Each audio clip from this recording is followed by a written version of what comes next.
All right, wrestling fans, get ready for a deep dive into wrestling history. History. We're going way back to October 6th, 1973 for some AWA All-Star Wrestling. Oh, wow. It's all captured on this incredible audio recording, and we get to hear the legendary Roger Kent on the mic. Yeah, Kent was the voice of AWA for years. You can practically smell the sweat and anticipation in the air. It really takes you back. Our first highlight features a true wrestling icon, Wahoo McDaniels. Wow, McDaniels, what a legend. He was incredibly proud of his Native American heritage. Right, he was part of the Choctaw Chickasaw Nation. You know, it makes you think about representation back then. Yeah, was it handled with respect? Or was it more about using stereotypes? It's a tricky thing for sure. Well, even Roger Kent acknowledges this in the commentary. Oh, really? Yeah, he seems to be trying to find that balance, I see. careful with pronunciations and emphasizing Wahoo's pride. Makes sense. This was a time when portrayals of Native Americans in media were often... Those just cliches. Exactly. Yeah. So how Wahoo chose to present himself and how the audience responded says a lot about the culture back then. That's a great point. In this match, Wahoo's facing off against Bobby Van. Okay. The action is fast-paced, and Kent's commentary is so vivid. I bet. He describes Wahoo's tomahawk move with incredible detail. The tomahawk chop always got the crowd going. It did. But it also played into his Native American identity, whether intentional or not. Right. Did it enhance his persona, or did it lean into harmful tropes? It's something to think about for sure. Definitely. Now get this. Wahoo wasn't just a wrestler. He also played professional football. Wow, a true athlete. Talk about multi-talented. Yeah, a lot of wrestlers back then came from different athletic backgrounds. They brought unique skills to the ring. Entertainers, but also amazing athletes. Absolutely. All right. Next up, we've got a tag team match. It's going to get you fired up. Ooh, a tag team match. The two dirties, Dick Murdoch and Dusty Rhodes, The two dirties, I've heard of them. going up against Billy Robinson and a rookie Don Muraco. Tag team dynamics are crucial to wrestling storytelling, Oh, for sure. Alliances, rivalries, double the action. And Murdoch and Rhodes really played up those heel roles. Those are the guys you love to hate. Kent even calls them dirty. Uh, They're using every trick in the book. Sneaky tactics, double teaming. Choking Robinson against the ropes. The heel dynamic is all about getting a reaction from the audience. Exactly. You want them to be emotionally invested. Right. Rooting for the good guys to win. And the drama in this match is off the charts. I bet. There's this brutal moment where Muraco gets rammed into the ring post Ouch. while the ref was distracted, of course. Classic heel move. It makes you wonder how much of wrestling is real versus performance. It's a good question. The outcomes might be predetermined, but the physicality is definitely real. How do you think audiences back then saw these violent acts? Did they see it as part of the show? Or was there genuine concern for the wrestlers? It's fascinating to think about, especially knowing how wrestling has evolved. And the ethical considerations, too. Was it okay to show this level of violence just for entertainment? Was there a sense of responsibility for the wrestler's safety? These are debates that are still going on today. Sadly, Muraco is injured and can't continue. Oh, no. But Robinson, the true hero, faces the two dirties alone. What a display of courage. It shows the wrestler's commitment even when facing danger. They put their bodies on the line for the entertainment of the audience. It's both admirable and a little troubling when you think about it. It really is, sadly, despite Robinson's effort, he loses to the two dirties. What a shame. But the drama doesn't end there. Oh, They keep attacking Robinson even after the match is over. really? They leave him lying motionless on the cement floor outside the ring.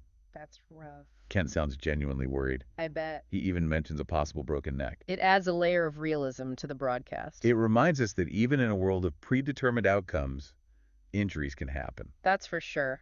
You have the entertainment and the storylines. But then you see the real physical toll it takes. It's a strange paradox. Okay, get ready for a total personality shift. Because now we meet superstar Billy Graham, Superstar Billy Graham. the self-proclaimed arm wrestling champion of the world. Oh, wow. And you guessed it before his match even starts. What? He insists on an arm wrestling contest. He does. This guy is all showmanship, A classic power move. trying to psych out his opponent. Before they even step in the ring. And the trash talk is pure gold. What does he say? He calls himself Mr. Technicolor, Mr. Superstar, Mr. Rainbow. Mr. Rainbow. He even claims he could beat Martians in arm wrestling. Haha, that's great. This flamboyant persona is all part of his appeal. He's larger than life. People will love him or hate him, but they won't forget him. That's for sure. It's all about building the excitement. Yeah, creating memorable moments. And speaking of memorable moments, after Billy Graham's arm wrestling exhibition, we get something completely different. Oh, what's that? Midget wrestling. Midget wrestling. Yeah, it was a popular attraction back then. It was pretty controversial, though. It was. It eventually faded from the mainstream. It did. But for a while, it was a part of wrestling. In this match, we have Little Tokyo and Billy the Kid Okay. going up against Cowboy Lang and Farmer Pete. Huh? Those names? The names themselves are a whole show. Wrestling is all about larger-than-life personas. You got it. And stereotypes. And the action is just as over the top. Really? Ken calls it rock'em sock'em. We're talking flying drop kicks, eye gouging. Wow. And even a full Nelson shoe used as a weapon. A full Nelson shoe? Basically, it sounds like one wrestler trapped his opponent's head under his arm. Okay. And then used his shoe to hit him. Oh, wow. It was wild. Sounds like it. These midget matches were pure entertainment. Pure chaos. It's interesting to think about how this style of wrestling, Yeah. with its emphasis on speed and agility, Right. differed from the power-based It styles. shows the diversity in wrestling back then. Something for everyone. That's right. But hold on, just as the match gets going, What happens? is cut short. What? Perfect. Curfew. The infamous curfew. The promoters had a tight schedule to keep. It happened. What a cliffhanger. Uh-huh. The match is a draw. Okay.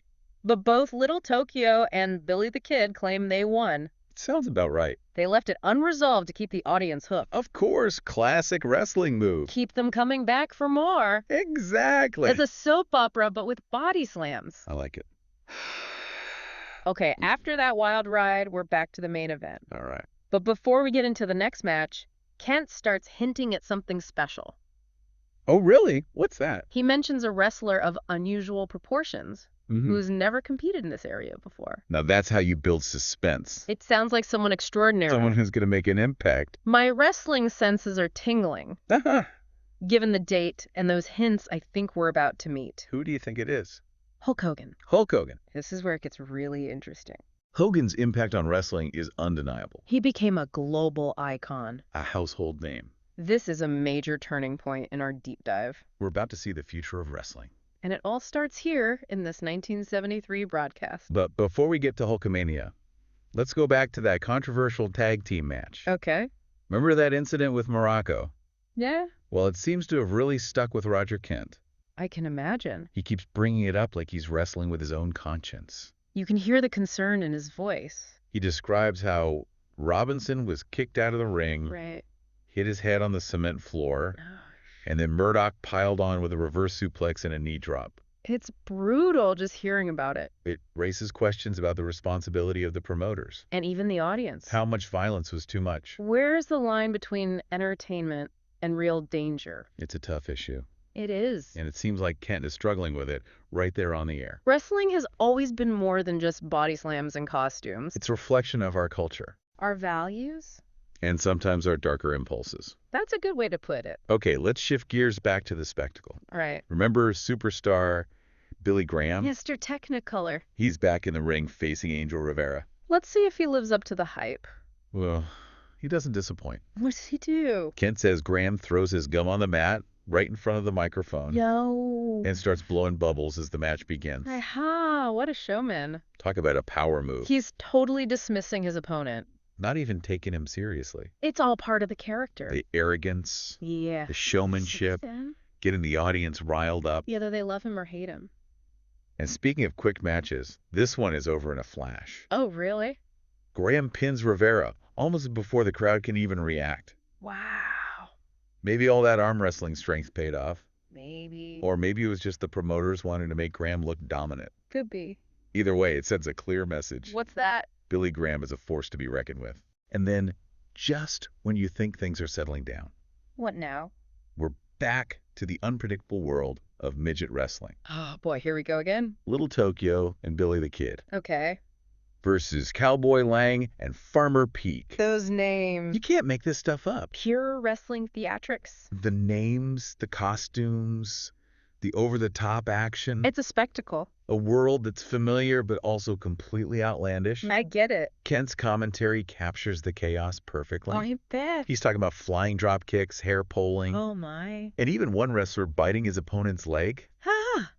Midget wrestling was definitely more about comedic entertainment than serious athletic competition. A different vibe than the main events. For sure. But just like What's before, like that? the match ends abruptly because of the curfew.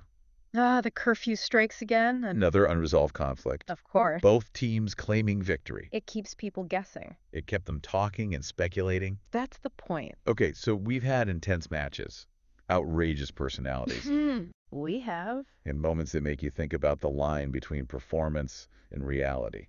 It's been quite a journey. It has. We've also heard Roger Kent's commentary, Right. reflecting his own struggle with the violence and risks of wrestling.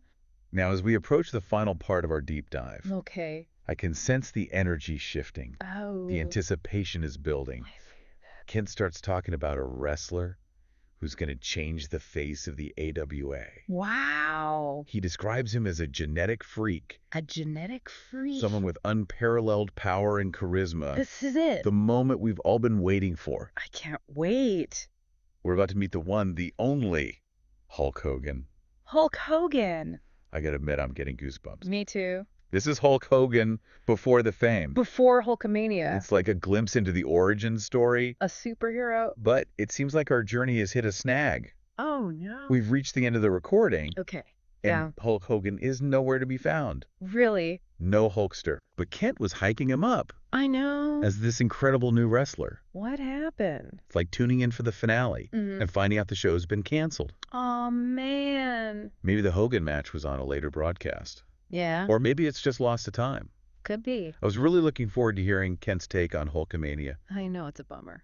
But even without Hogan's actual appearance, Yeah, we've learned a lot. we have. We've seen those early hints of the charisma and power. That would make him a global icon. It's like we got a sneak peek behind the curtain. The man before the legend? This deep dive into 1973 AWA wrestling has been a wild ride. It has. We've seen incredible athleticism. Larger than life personalities. Moments that make you think about the line between performance and reality. The heroes and The villains. psychology of the crowd. The evolution of wrestling itself. And what about those midget wrestling matches? Ha. A blast from the past. It's a reminder that wrestling has always been about pushing boundaries. Trying new things. Finding ways to entertain the audience. Sometimes it works, sometimes it doesn't. But it's all part of the experiment that is professional wrestling. So what have we learned from this deep dive? It's about more than just the moves and the storylines. Okay. It's about appreciating the artistry, The athleticism. the cultural impact of this often misunderstood form of entertainment. Wrestling reflects the values of its time. We've seen moments that make us question the boundaries. Of entertainment. We've heard Roger Kent wrestling with those same questions. It's not just a mindless spectacle. It can spark conversations about ethics and representation. And the nature of performance. So even though we didn't see Hulk Hogan's debut, Yeah. I think this deep dive has been a success. I agree. We explored a fascinating chapter in wrestling history. And hopefully we've given you some food for thought. Maybe you'll go searching for more vintage matches. Or maybe you'll look at modern wrestling differently. Either way, we hope this deep dive has sparked your curiosity Challenged your assumptions. and left you entertained. Until next time. Keep exploring. Keep questioning. And remember, A world of wrestling is full of surprises. who knows, maybe one day we'll find that lost Hogan match. And finally witness the birth of Hulkamania. Until then. Stay tuned.